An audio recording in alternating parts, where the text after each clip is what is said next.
কোরআনুল কারীমের মধ্যে আছে, মক্কার কাফেরদের এক সর্দার উকবা ইবনে আবি মুঈত, এই নাফরমান একদিন নবীজির সামনে তার মক্কার কুরাইশদের উপস্থিতিতে নবীজি তার ঘরে গেছিলেন, মেহমানদারি দাওয়াত দিছে, তো সবাই হাত ধুইছে খাইতে, নবীজি হাত ধোয় না।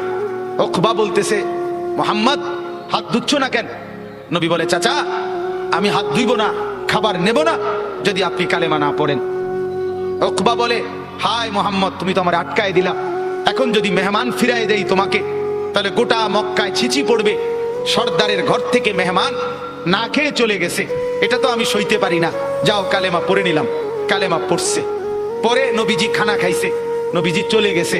সব কাফের সর্দার এগুলো, উমাইয়া ইবনে খালফ, আস ইবনে ওয়াইল, আবু জাহেল, আবু লাহাব, এই নাফরমানরা এবার উকবা ইবনে আবি মুঈতকে একবারে তাড়ছে, ধরছে জাতা দিয়া, এই দোস্ত বন্ধু কামড়া করলা কি?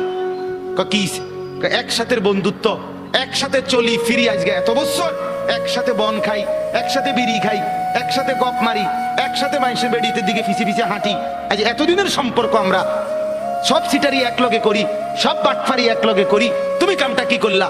এতগুলো বন্ধুর ইজ্জতের দিকে না তাকাইয়া মুহাম্মদের কালেমা পড়ে ফেললা। দোস্ত মনে তো চাইছিল না, কিন্তু বিপদে তো পড়ছি, তোমরাই দেখছো, কালেমা না পড়লে সে তো চলে যাবে, তাইলে তো আমার বদনাম হবে, মেহমান ফিরে গেছে, সেটা তো আমি চাচ্ছিলাম না। অন কি করতাম কও? যদি বন্ধুত্ব টিকাইতে হয় আমাদের সাথে, তাইলে এখন গিয়া মুহাম্মদের সামনে নিয়ে গিয়া থুতু মারবা আর মুহাম্মদের কালেমা মুহাম্মদকে ফিরাই দিবা।